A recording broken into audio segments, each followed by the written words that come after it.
नमस्कार. मी सौ शुभदा मोहनदास सावईकर, साखळी येथे राहते.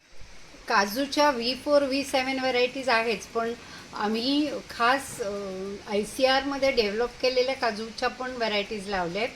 त्याचबरोबर डॉक्टर श्रीपाद भटनी मला मिरवेली पण यंदा दिल्यात. मी मिरवेली लावल्या होत्याच, पण यंदा त्यांनी खास 50 मिरवेली दिल्यात. त्या माझ्या जवळजवळ सगळ्यात जगल्या आहेत आणि त्यातून हळूहळू त्यांच्यावरती पण कॉन्सन्ट्रेट करून त्याचं पीक वाढवण्याचा माझा प्रयत्न चालू आहे. गेली 5-6 वर्ष मी जायफळ पण लावलं होतं. हे जायफळातून आत्ता नुकतंच यंदा त्यातून कुठेतरी एक 5-6 जायफळं दिसतात. म्हणजे आशा आहे की ती पुढच्या वर्षी मला भरघोस पीक देतील. अशा प्रकारे माझा हा शेतीतला उपक्रम चालू आहे. पण त्यासाठी ICRमध्ये जे ट्रेनिंग दिलं जातं, खरंच खूप महत्त्वाचं ट्रेनिंग देतात.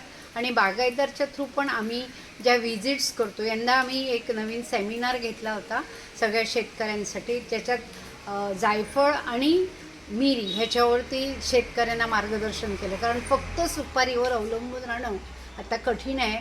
सो मिक्स क्रॉपिंगचा पॅटर्न हा खूप महत्त्वाचा आहे आणि तो आपण जर फॉलो केला आणि व्यवस्थित प्लॅन केलं तर मला वाटतं त्यातून चांगला इन्कम मिळण्याची सोय आपल्याला होऊ शकते. फक्त एकच पाहिजे, आपण सदैव तिथे उपस्थित पाहिजे, आपलं लक्ष पाहिजे. हे गरजेचं आहे. आणि शेतकऱ्यांनी जर मनापासून ठरवलं, आवडीनं केलं, तर शेती हा तसा फायदेशीर उपक्रम आहे. धन्यवाद.